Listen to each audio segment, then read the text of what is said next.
right, wonderful. Well, let's call this meeting to order. We have another large packet to get through. Good morning, Mr. Good morning. Oberst. We don't have any public comment, so we can go right ahead with finance items. Wonderful. Big sigh. Good morning, Dr. Baker and committee members. Before we get into the budget, I would just like to acknowledge that today is Marlene Mescher's official last day in the office. Her official last finance committee meeting that she's attended. She's been with the district over 27 years, the last number of years in the business office, as you know, been to a lot of these, actually most of these meetings over that period of time, taking minutes and doing all the background stuff. So we're going to all miss her. Mm-hmm. She's here today, and then she heads out to visit grandkids in Vermont for a while and on vacation, and her last official day, if you will, is June 30th. But I'd like to thank her for all her efforts to the district over these years, and especially the business office of the last, dozen years or so. So thank you, Marlene. So. Thank you. I think if it's okay with you, I think I'd like to extend on behalf of the committee a permanent standing invitation to be here. So. I was thinking, well, it's going to be profound. No. Poor thing, she doesn't want to do that. She can come make public comment. That's right. That's great. That's great. Yes, thank you so much for all your service. That's wonderful. Watch for ticks. Sorry. Spoken like a true doctor. I've seen Travel with Monica. regular rheumatic fever and Lyme disease already this year, so yeah. So, anyways. Not go there. All right, having said that, our first action item is an updated operating budget. And it was included in your packet actually a couple of weeks ago when the meeting was canceled. And let me just talk about the changes. First of all, the special revenue fund budget and the debt retirement fund budget have not changed. And this committee approved those the last meeting, even though they didn't get approved at the board. So we're not going to address those unless you have any particular question. But those are unchanged from what you saw a month ago. The operating budget, as we discussed in the board meeting, there are two changes from what you saw previously. The first is related to the projected enrollment, as we discussed at the board meeting earlier this month. The enrollments that are reflected in this updated budget, these are FTEs now, are 16,705. And we derive that from a blended count, an updated blended count from the state, current year, the year in now, of 16,680. That was our blended count. And we added 25 to that to get the 16,705. We believe we can bring in some additional students. I will tell you also that in the current year, under the Section 25E, which is the transfer, when students transfer between count dates, there's a calculation go through. That resulted in us losing 33 FTEs the current year. Section 25E was repealed in the current budget, doesn't exist anymore.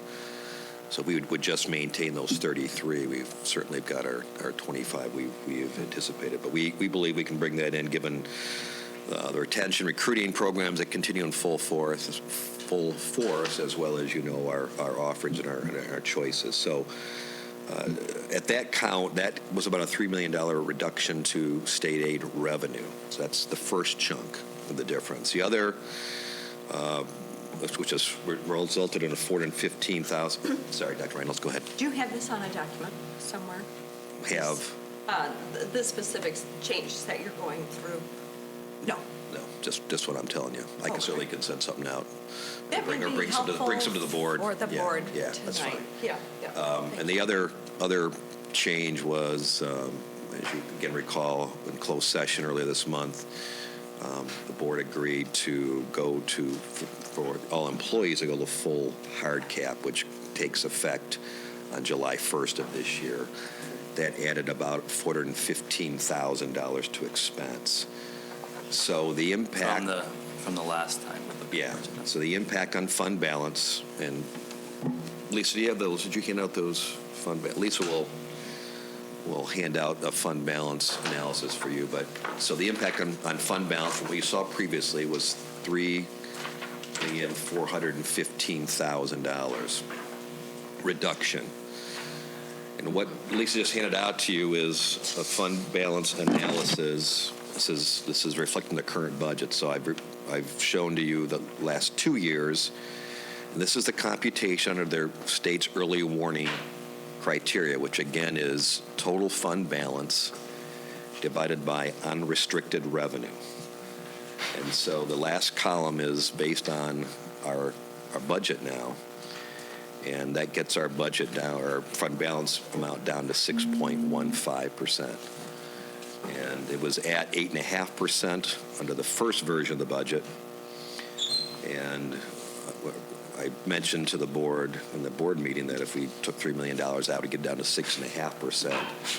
Then you add the $415,000 we gave to the employees, and that gets us down to about 6.2%. So direction we got earlier this year from the board was, even though there's a 5% limit bottom line for the state, you'd like to keep it above the 6%, and this budget reflects an above 6% fund balance at the end of next year, given the budget we now have for you. So $3.4 million reduction to fund balance, $3 million from revenue based on the enrollments, $415,000 from the additional hard cap cost for all employees that will take effect on July 1st. That's the only changes in terms of what was presented earlier this month. Does anyone have any questions or comments? No. I do, you're going to hand this out to the fund balance?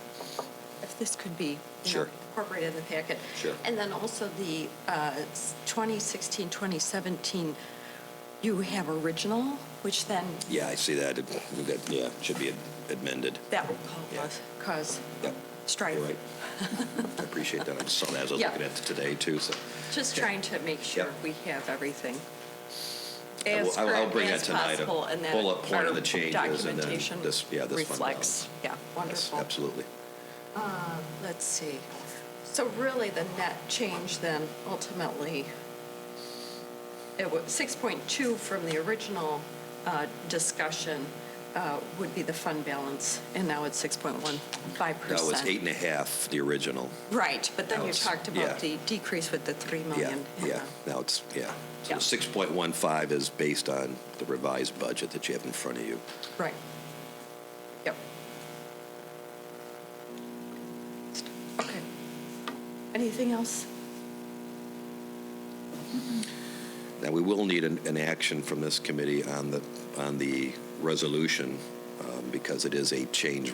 Attached to the resolution are updated numbers, and since it's changed for the operating budget, we will need a resolution, for you to approve a resolution, go to the board tonight to approve the revised operating budget, if you will. Okay, so the resolution, I read that earlier yesterday, but it's in about, page 32 of the packet. I'm just briefly scanning it again to make sure that we have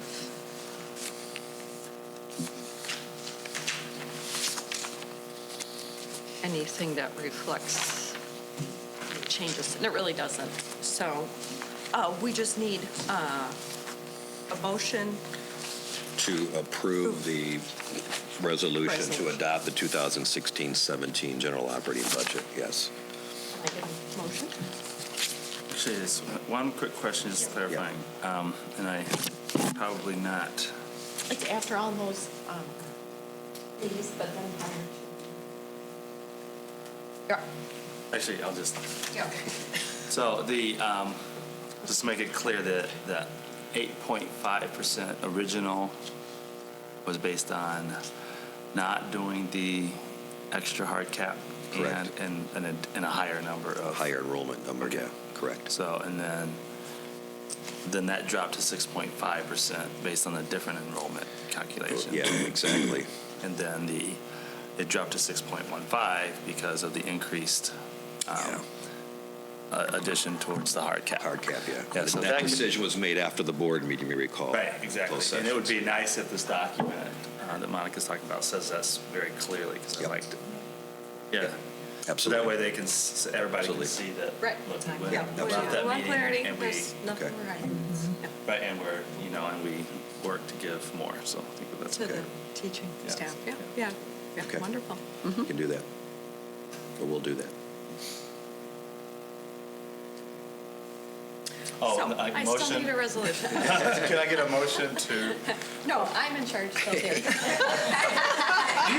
You said, can I get a motion, so I make a motion. Okay, mostly we say so moved and moved. Oh, we do, okay. Yeah. And I need some. I'm just gonna follow somebody There we else. go, thank you. And, someone in support?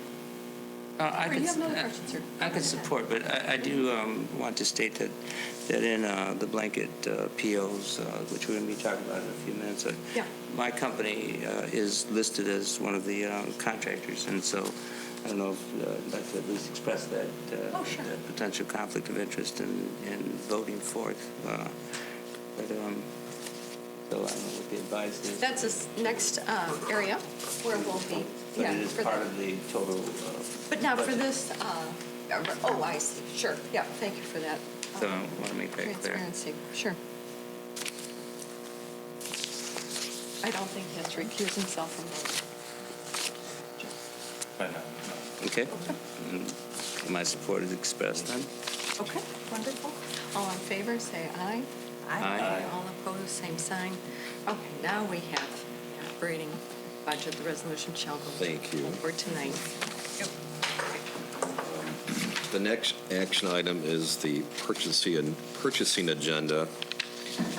And as is typical in June, a little bit of an extensive purchasing agenda in preparation for the new fiscal year. Both getting the approval from you so we can get our systems rolled over, if you will. And part of that, part of the purchasing agenda, which is actually item 10 under support material, section B, item 10, is a blanket renewal, and included in your packet is a list of the blanket POs showing both what our budget was for the current year we're in and as our proposed budget for next year. And so as you approve the purchasing agenda, you will also be approving the blanket POs. Most of our blanket POs are for services and products that we have used over the prior number of years and anticipate using again this year. And again, Ms. Schottke being new, a blanket PO just allows us to have this approved beginning of the year. We can spend up to that instead of coming back to the Finance Committee every month for additional draw, if you will, on a PO. So these are larger amounts, regular amounts that we know we'll spend over the year. And you'll find out as the year goes on that there are times we will come back to increase the blanket POs when circumstances changes. But we need to start out this way so we can start.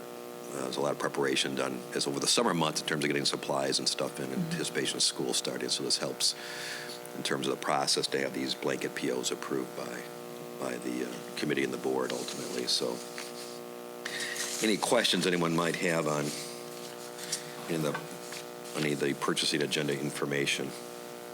I've got between Cheryl, Ken, and I, hopefully we can address any questions you may have.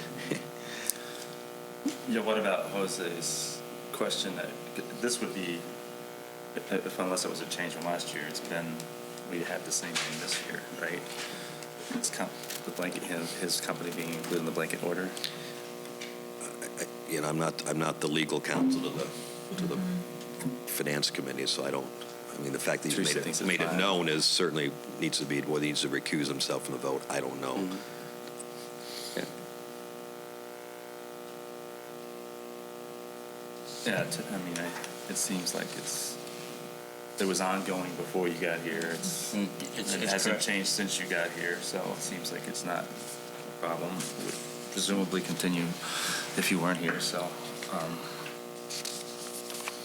And I've discussed my involvement with Cherry Health.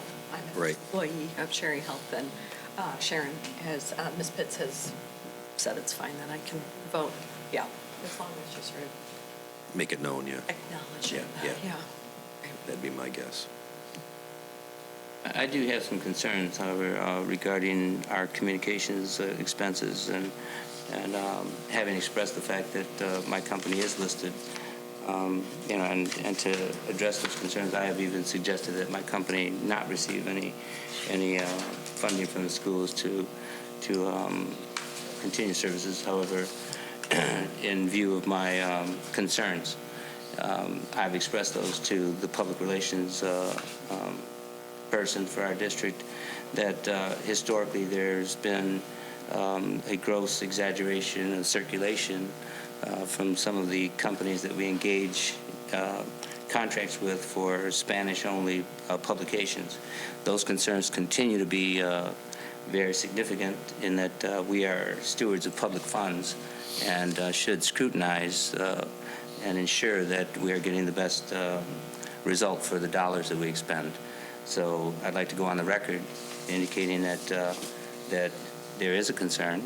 It has a historical practice. It has been documented that that circulation claims made by certain companies listed in this blanket PO have historically exaggerated those numbers, and it is questionable as to whether or not they are actually printing what they say they're printing. And I think that we need to engage in a greater level of due diligence in ensuring that that all companies, whether it's the production of or the provision of services and construction or whatever, are in fact doing what they say that they're being contracted to do.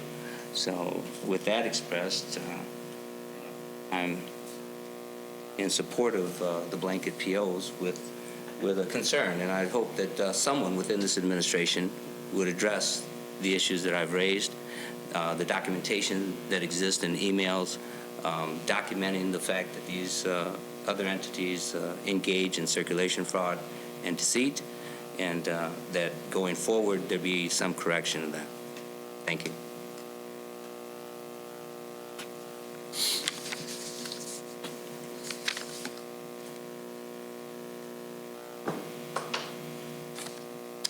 With that being said, any other comments, questions?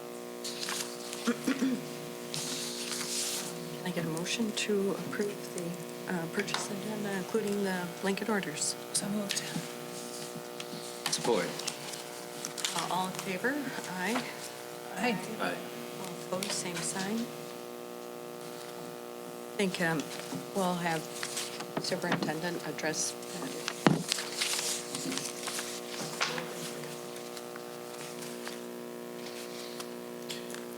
All righty, thank you. The next item there is the donation that we need approval from the board that exceeds the amount by which, $2,500 by which the board needs to act on that. And you can, the memo was included in your packet, and as you can see, it came from the Griffins and the Farm Bureau Insurance for Kenosha Park for makeover their media. And they won that in a contest, right, Ken? As I recall, yeah. So it's a $15,000 donation to redo that, and would ask this committee to approve accepting this donation from the Griffins and Farm Bureau Insurance. Do we know anything more about the raffle or anything? They just applied for the, I don't know the process other than Principal Walter contacted us after they won. We have met with representatives to go over what's being proposed. Still have some items to work out. very exciting, awesome for Kenosha Park Elementary School. That's awesome. Can I get a motion to approve the donation? So moved. Oh, sorry. Great. Any support? Support. All in favor? Aye. Aye. All opposed, same sign. All right, donation passes. Let's. Whoa. All right, to the thank you. museum school. Museum School parking lot memorandum of agreement. We've been on this journey with the Museum High School downtown at 54 Jefferson, and as you know, we have a memorandum of agreement on that building transfer. There's not very much parking down there. There's a few spaces kind of behind the building, but there isn't adequate parking for certainly our faculty and staff. The city owns a parking lot kind of across the, what street is that? Ken, Washington? Across Washington, an 18 space surface parking lot that we talked about with the city several months ago about the ability of, or if they would have any interest in selling that to us, and they would. And we also asked if they had any, they had to sell at fair market value. So they had an appraisal done. $350,000 was the value of the property of the parking lot. And then we talked about potentially we may have some property that they may be interested in. And so specifically Briggs Park. So there's been some conversations around offsetting part of that $350,000 value of the parking lot with the transfer of Briggs Park. Now, we haven't worked that particular detail out. What's in front of you is the memorandum of agreement, which just simply would need for you to act on and the board to act and say that, yes, the city has agreed to sell it to us. We want it. We'll use it as a parking lot.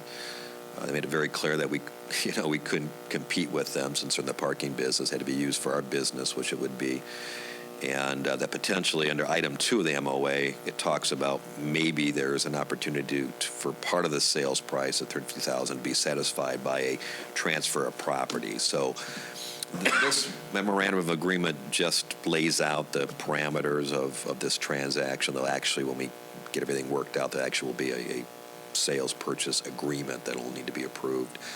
The city has been briefed on it. They were briefed on it last week, and they certainly are in favor of the transaction too, and will also act at some point on the MOA. So that's what we're asking this committee to do today, is to approve the MOA for us to acquire a parking lot at the Museum High School. We are allowed to use bond dollars to purchase the parking lot, so it would presumably come out of either our bond funds or, as you know, that's the museum school in total, both the downtown 6th, 7th, and 8th grade location and the high school. We intend to raise mostly private funds to finance that construction. So ultimately, if we raise enough, we could certainly buy the parking lot out of those fundraising dollars. If not, bond dollars are available for that. So the purchase price here on the MOA says $310,000. Is it $310,000? I'm sorry, $310,000. Okay. Thank you. All right, no problem. Just want to clarify. Thank you, Ms. Shadke. Any other questions? I did want to note, we're exchanging green space for a parking lot, but it still counts as our sort of city GRPS collaborative green space. That is important. And Briggs Park keeping, I'm sure the city will not make that into a parking lot at some point. And it's been a big concern for the city and for GRPS. It's nice for our families to have green spaces to go to. So we certainly hope that as we move forward with the Briggs Park, that it will remain a green space. Presumably, like any property sale we have, there are some conditions that we put in. As you know, when we sell a building, if we get right of first refusal, the new owner wants to sell it at some other point. So we want to make sure it continues to be used in an appropriate manner, even though we aren't the owner. So just like the city has built in some conditions in here, we certainly do the same thing when we transfer property or sell property, if you will. So yeah, your point's well taken, Dr. Randalls. It doesn't, I might have said this, I'm sorry, but they use that, like the City High Band uses that, and the field that's going to be able to. City High uses it for certain PE functions. There's some, I know the band camp is held there in August, and there's a certain number of middle school soccer and football that's played there. And we would continue. Well, assuming it's available, depending on the condition, we also have other locations for those activities, other than the City High PE, which I believe we talked to the city already on, keeping the track intact for us.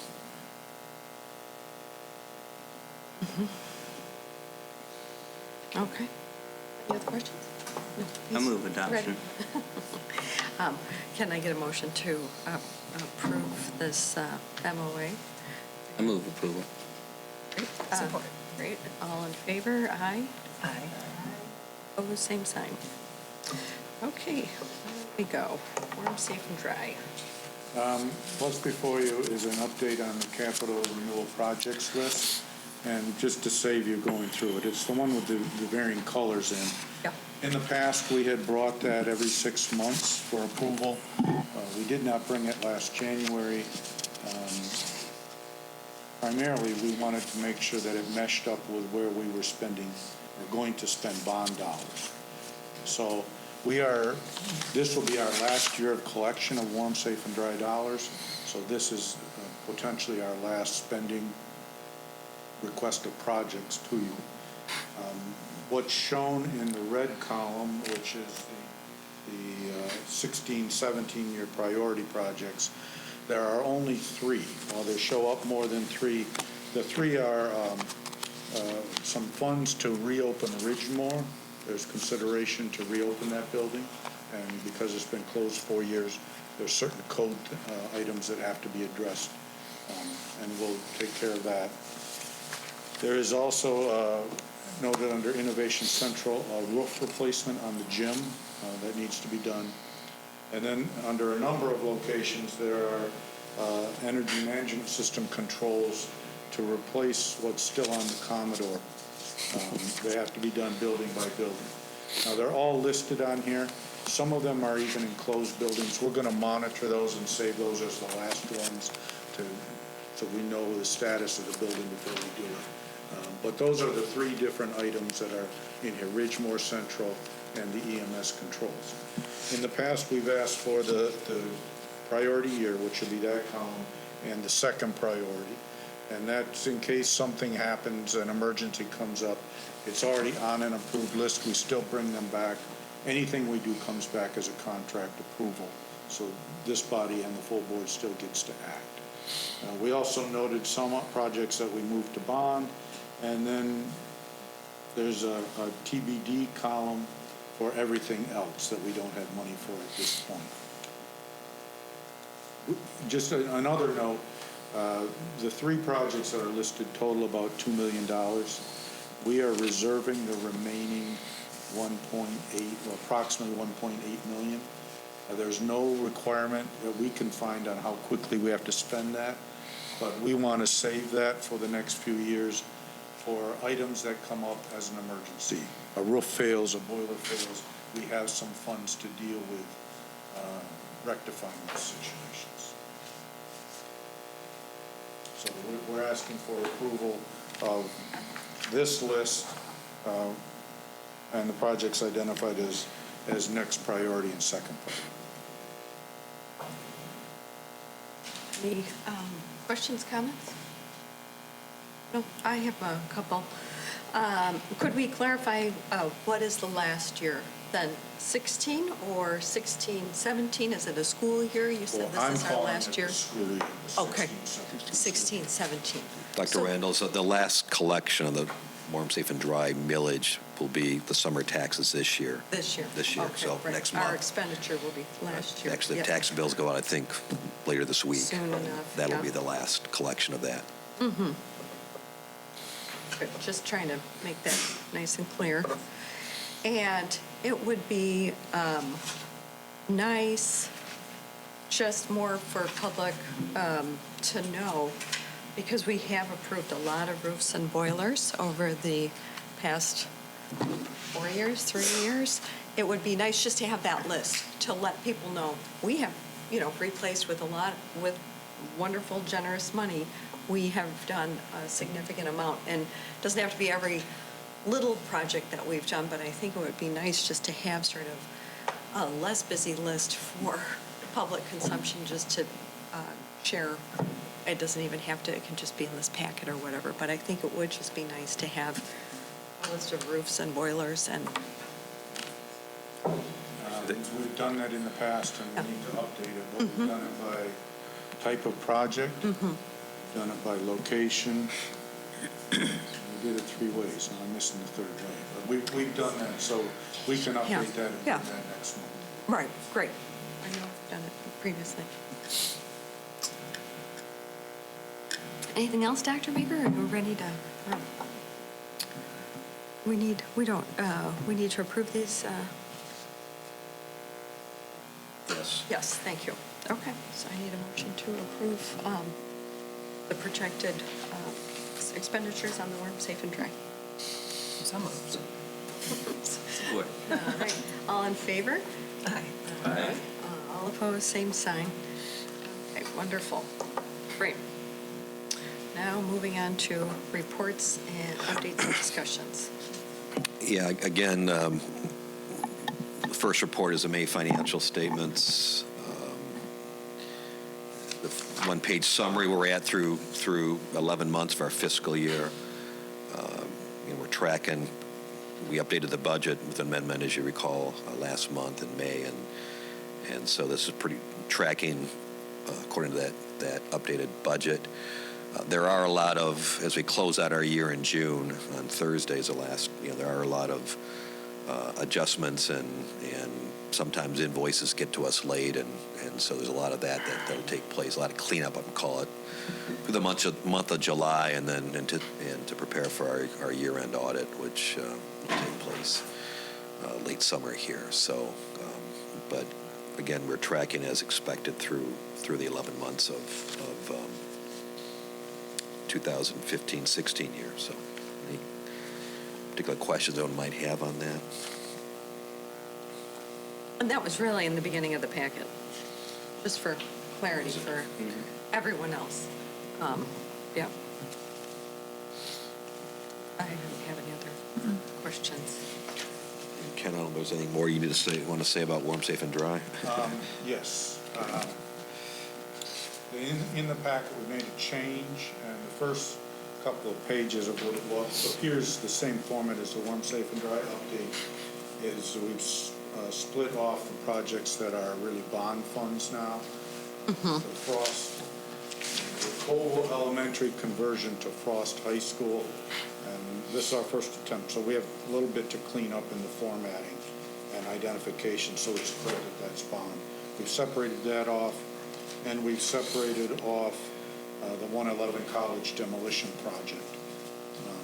That's followed by what's been our traditional warm, safe, and dry update of each building. Things are moving smoothly on that this summer, no issues. The two bond projects, they're working inside 111 College. Actual physical demo is still a couple of weeks away. And the Colville building to Frost Middle High School is moving along. There's a lot of work to be done. We've got a little over a month left to finish that up. The other thing I did want to comment on regarding bond projects is that we are in the process of selecting professional service consultants for the first group of projects. The way the process works for architectural engineering services and construction management services, it's a qualifications-based selection process. We put out an RFP, a request for proposal, for each building site, defining what is anticipated, and firms respond. We have responses for 4 buildings currently that we're reviewing, and 2 more out that'll come back in another week or so. The evaluation, we have a team that's evaluating them. I'm on it from facilities. We have someone from the business office. We have someone from safety and security, and we have a GRPS union representative on that evaluation team. We have a scoring matrix, so we're all grading on the same things. We compile them. From that, we shortlist for interviews, and then hold interviews and have a similar grading system. And after that, based on what we're looking at for recommendations, we will then open the fee. The fee is the last step. The evaluation system, the proposal is worth 50%, the interview is 40%, and the fee is 10%. It's really based on qualifications. The fee would really be used only in a tiebreaker, or if the fee is totally out of line. We will also then look at the different projects and the workloads that the companies can bear, and then bring recommendations to this committee and the board. So we would expect the first batch of professional service recommendations will come at the July Finance Committee meeting. I just wanted to give a little update of the process. Questions? Sustainability, is that going to be part of the sort of looking at energy use and in terms of these proposals? And Not specifically, it's a given, it's noted that we continue to have that as a goal.